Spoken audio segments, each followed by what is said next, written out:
Hi, my name is Ayo Emahiome, and you are welcome to SME Lab.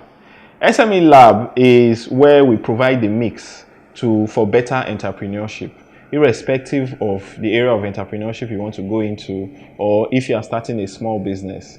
This is where we will cook you to be awesome.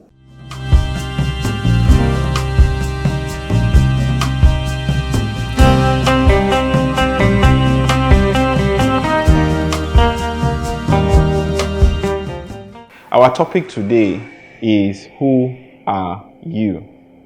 Who are you as an entrepreneur? Who are you as a person? Because to move into a new horizon, you need to know who you are. You need to have an understanding of yourself, your strengths, your weaknesses, what makes you tick, and what makes you great, and what makes you low. So, having asked that question, the next thing is, what is the answer? And the answer, to get that answer, you have to first take yourself out on a date. But not just yourself, not just your ordinary self, but your future self.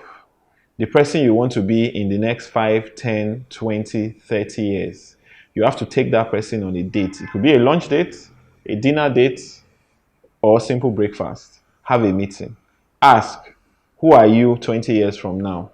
Who are you 30 years from now? Who are you 10 years from now? How would you be? What do you look like? What are my likes? What are my dislikes? How healthy will I be? What are those things that will make me happy? And then what do I want to be known for? Ask those questions and have the answers. And when you have those answers, you are already moving towards knowing who you are. Define it. What those answers are they what you really want, or does it look like it? Make necessary adjustments, discuss with yourself, and conclude. Based on that, you now have an idea of the future self. Then rewind, come back to today, and now start planning and taking necessary steps towards becoming that your future self. We go on a break now, and then we'll continue after the break.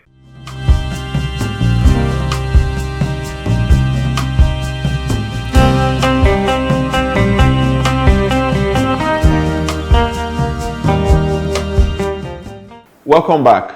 So we are discussing on the question of who are you. And I've talked about dating your future self and coming back with answers and asking more questions. So having done all that, there is one ultimate question you will ask yourself. Who do you want to be known for? What do you want to stand for? What do I mean by that? You see, anyone that stands for anything falls for everything. And such a person would always be falling. But when you are known for something, you stand for something, and you will not fall for that thing. So as an entrepreneur, what is it that you will not fall for? Because what you do not fall for is your strength. And your strength is what you build on to become stronger and bigger and greater and richer. And so, what is that thing? You have to sit down and ask all these questions to be able to know that. It could be a cause, it could be a problem, it could be a need, it could even just be a legacy. Whatever it is, that is where your entrepreneurship business is. That is where your entrepreneurship business is. So what is it that you want to stand for?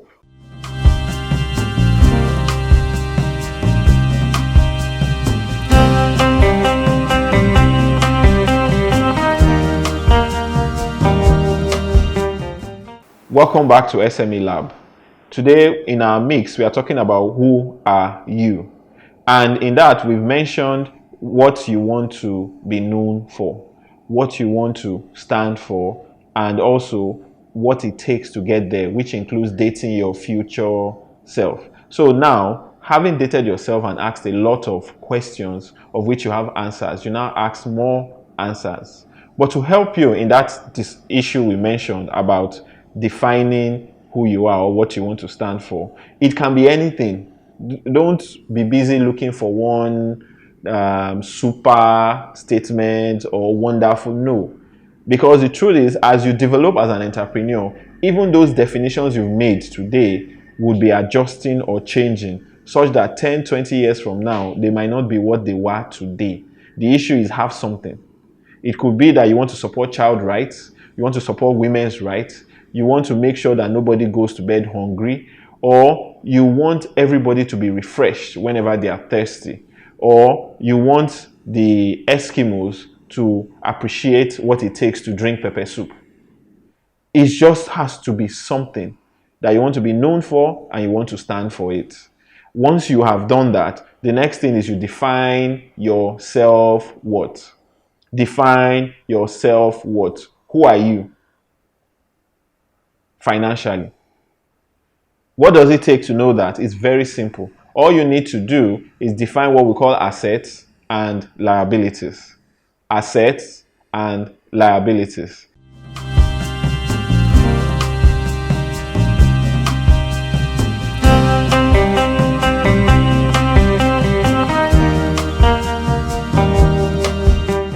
We are still on this our series, of which we are asking, who are you?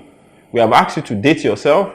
We have asked you to ask questions of what you want to stand for and what you want to be known for.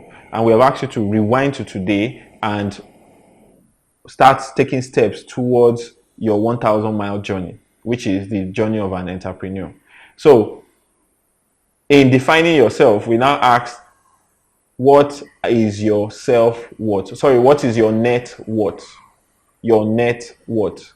And to do that, I said we'll define assets and liabilities. So the next question is, what are assets? What are liabilities? If you ask an accountant, he has a lot to tell you.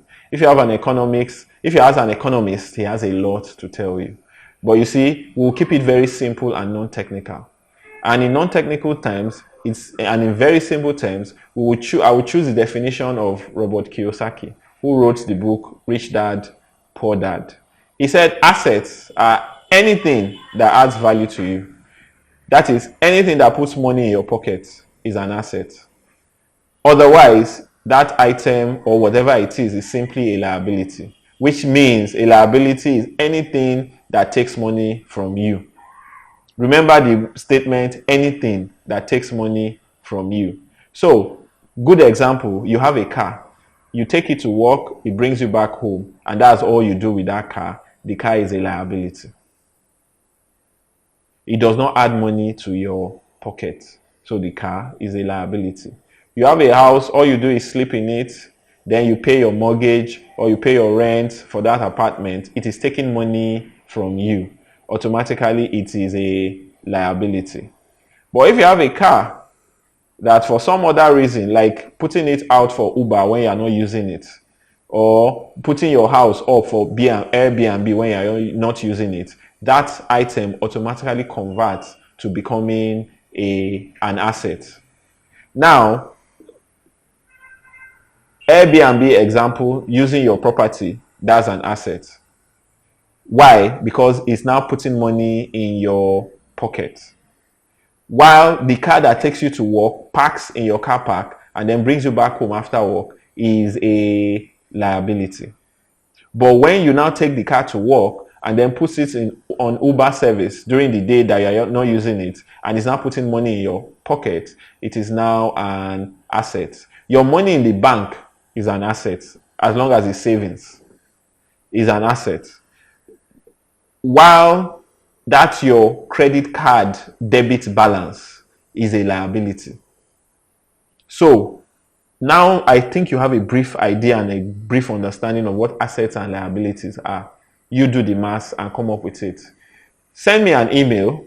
Let's know what you came up with. And please note, no figure is right or wrong, good or bad. All we just wanted to do was know your self-worth, because that's the starting point. So I stop here for today on this topic of who are you. By the next episode, we will continue on SME Lab. My name remains Ayo Mahiome. See you next time.